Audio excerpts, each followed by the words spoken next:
I am finally back, as you can see, and it has been an actual hot second since the last time I recorded. So bear with me as I get used to talking in front of a camera again. Um, School is finally winding down now, though, which is really nice because I have more time for these. So hopefully we can get back into a normal rhythm for a while. And then for the foreseeable future, I'm actually going to have a bit of a lighter class load, so we might actually get into like a rhythm with these, which would be really nice. For this chapter, I'm going to go ahead and say right now, Aster is not making good decisions. Her desire for revenge is blinding her to all else. And we all know it's completely unwarranted. We know Adyan's alive. We know he's escaped. But Aster does not know that. And so apologies. It is going to get quite dark. And on that note, we have lovely cold coffee here to keep us company. And here we go. Chapter 18. Aster. I stalked through the streets, my knives in my hands and a fierce expression on my face to deter anyone from getting too close. And it seemed to be working. People melted away before me, with expressions of fear or worry, and no one came near to ask what was going on, which was just as well. I was in no mood to answer questions while I was on this quest. In the bag over my shoulder, I carried a pile of food supplies I'd taken from the hideout, Adyan's journal, and some of the papya Talia had left behind. I wasn't planning on returning until Lars Alfred was found and killed. I had no one to help me. I had no leads to pursue, no connections to make. So I was going to take the last and also most foolproof option I had left to me. I was going to search the entirety of Broton until Lars showed up. He could not hide from me forever. The emptiness in my gut was replaced by hot anger that churned and churned around inside me like a fire that kept me going. Almost every building I passed, except for the ones that were far too small to house more than a small family, I slammed open the front door and prowled around inside for a few moments before leaving when nothing suspicious caught my eye. I was fully aware that I was probably causing a disturbance by my actions, but I didn't much care. Most of these places were public areas like shops, so it wasn't like I was trespassing. I did beat a hasty retreat when I entered a less than savory place, in which all the occupants tried to murder me at once. Luckily, they seemed unwilling to traverse past the threshold, and so I quickly found safety in the street. I stared up at the building, fuming. How dared they? I nearly marched back in there and demanded they let me search the premises, but the Dark Hearts would be smarter than that. They wouldn't be hiding out here. Besides, the informant I had been following had been heading towards the deepest part of Broton. I should start there and work my way back.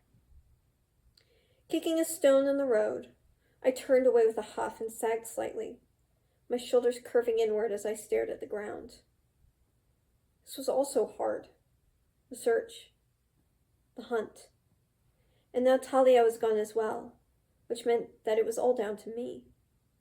I had no backup, no help, no one on my side. Adyan would be on my side, I told myself confidently. If you were still here. This is why I am doing this. For him. Thus reassured, I started walking again, heading towards the darkest and most deepest part of Broton I knew. A subterranean river ran through Broton, originating somewhere below the cavern and flowing out towards the light. I reached this as the faint glow that filtered in from the outdoors started fading, indicating that night was falling. Normally, this would be time for me to turn around and head back towards our hideout, but I wasn't about to undo what tiny amount of progress I'd made today. Instead, I descended down toward the river, reaching the bank of a section that boasted several bridges, but was far from any docks and loading areas. There was less of a chance I would be noticed here. Wading into the shallows at the edge of the river, I carefully picked my way under one of the bridges. Just as I suspected, the platform underneath the arches that supported the bridge sat out of the water, perfect for a nighttime rest. However, some of Broton's homeless were already seated there, surrounding a handheld lantern that someone had been lucky enough to scavenge. I was about to turn away, but one of them raised a hand and waved to me. "Hey, come on over, there's plenty of room." I nearly refused, but I didn't feel like slogging my way through the river for a second time. Plus, they seemed friendly enough.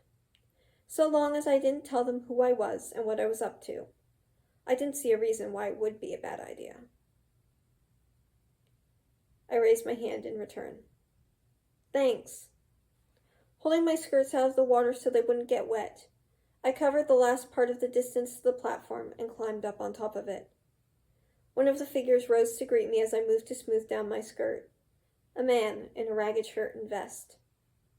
"Glad you could join us," he said with a smile. I nodded politely in return and took the empty space offered as two other people scooted around slightly to make room. Clutching my bag close, I examined each of my new companions curiously. There were 3 others besides the man who had greeted me. A younger man, not much more than a boy really, and a woman who cuddled her young son close to her. The man was painfully thin, and the woman looked tired. The child seemed fretful. "So are you new?" the asked man as he reseated himself. "What?" I asked, jumping slightly. "New to the whole homeless thing," the woman explained. "We haven't seen you running with everyone else before, so we figured that must be your situation." "Yeah," I said quietly. "Yeah, that just about sums it up." The others nodded silently. The first man held out his hand. "Well, you can call me Oleander, and you're welcome to hang with us while you figure out the ropes. There's more to being homeless than just wandering aimlessly." He chuckled. I took his hand but did not respond. They didn't need to know who I was, or that I had no intentions of staying with them past this night. That's right, Aster. Only give them information on a need-to-know basis. "I'm Elif," the thin man said in a whispery voice. "And I'm Alina," the woman introduced herself. "This is my son, Harry." She smoothed back the child's soft curls from his forehead. "So, how did you all end up on the streets?" I asked, hoping to distract them from the fact that I hadn't yet told them my name. "The same way most people do," Oleander said, growing sober. "Couldn't pay, so I lost my place." "Same," Elif whispered. "My stature made it too difficult to get a job that paid well." "We were thrown out," Oleana said softly. "Harry and I. His father—" She trailed off. I nodded somberly. "I'm sorry." "This won't be forever," Alina said. "I'll do whatever it takes to find a new home, so I'll be able to raise Harry with more than we have now." Harry stirred in her arms. "Mommy, I'm hungry." "So am I, little one." Oleander reached out and ruffled the boy's hair in an affectionate way. Harry frowned and reached up to flatten his hair back down again. Oleander turned to me. "We have food to share if you need it. We don't have anything fancy, but we have enough."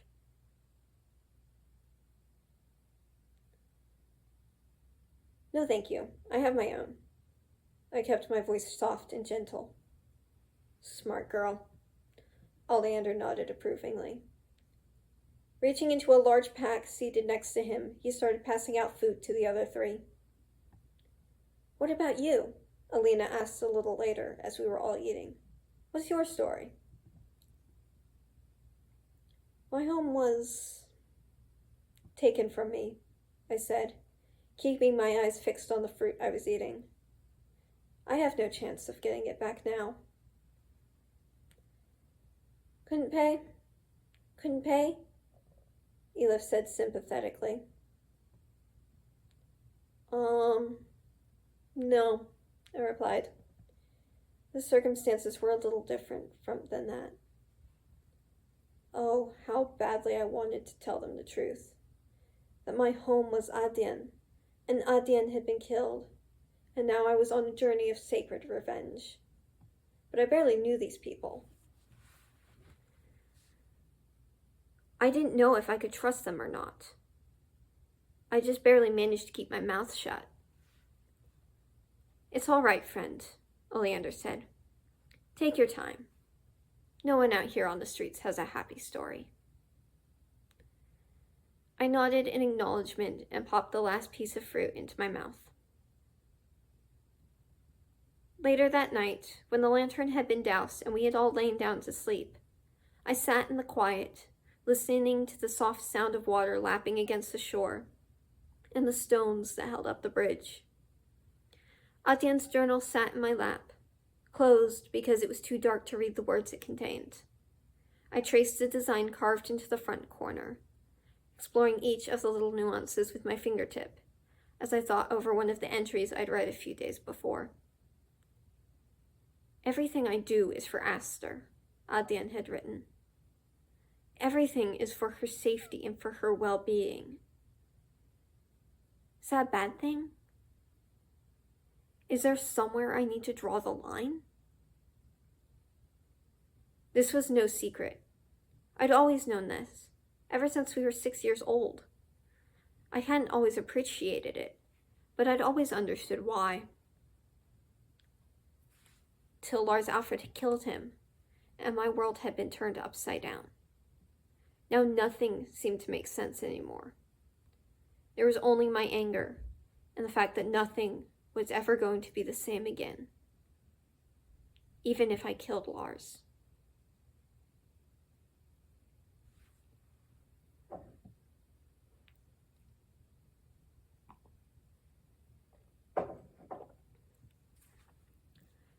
Being here among these people, a few ancient memories were starting to come to surface.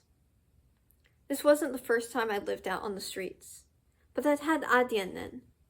We walked everywhere hand in hand, begged for a little papia so we could eat each day, and slept with our heads on each other's shoulders in the dark, out-of-the-way corners.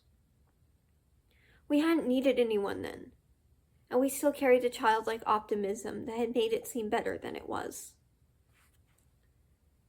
I felt like there was some kind of sad parallelism between that moment and the one I was living now. Out on the streets, with nowhere to go for shelter, no place to call home. But this time I was alone. I was far, far older than I was then.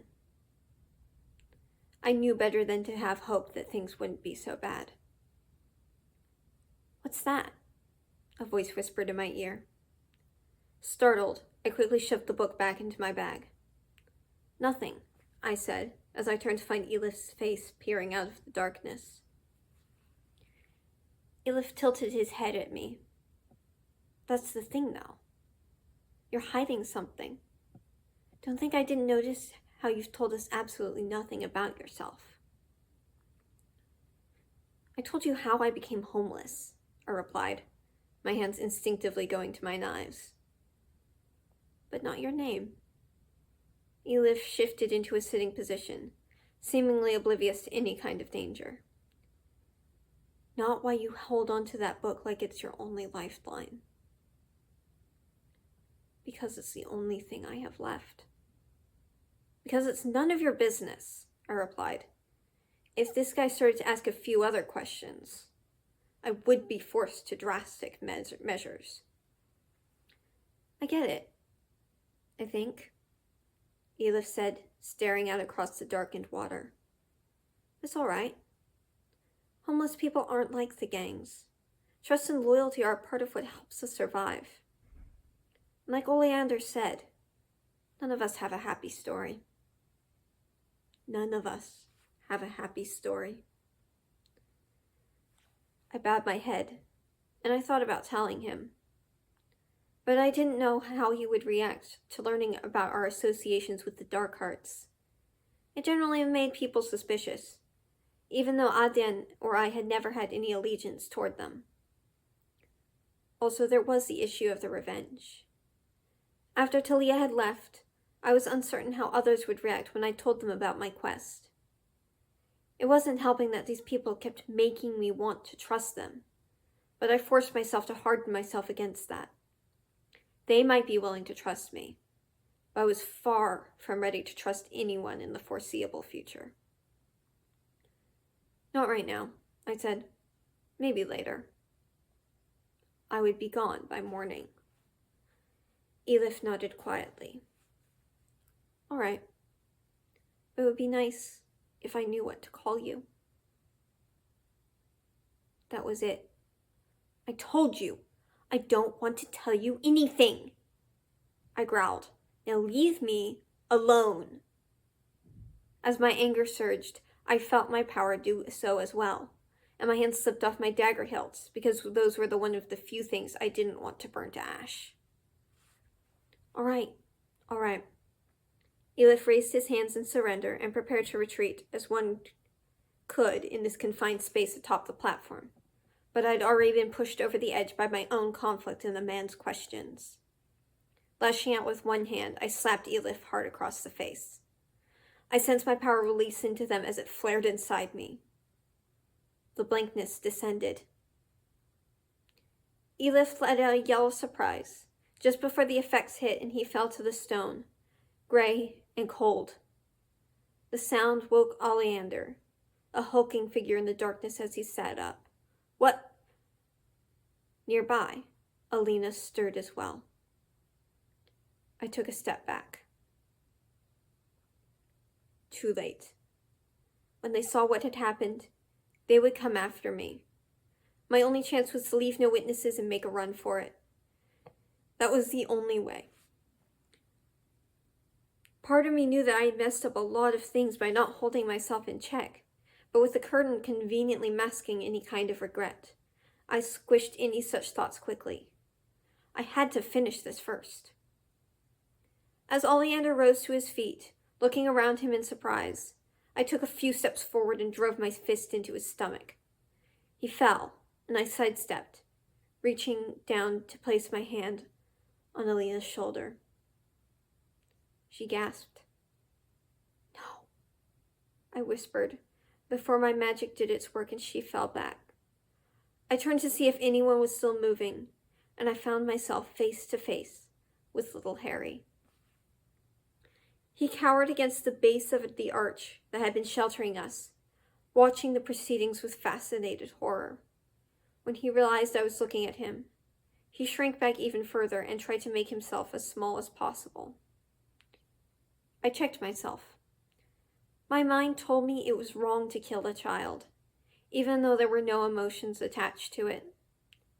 I actually took a moment to consider how I would feel once the effects of using my power wore off. I would be guilt-ridden. I wasn't sure even Adyen would condone this. Run, I whispered hoarsely. The child obeyed, scrambling to his feet and disappearing into the darkness after casting one more terrified glance over his shoulder at me.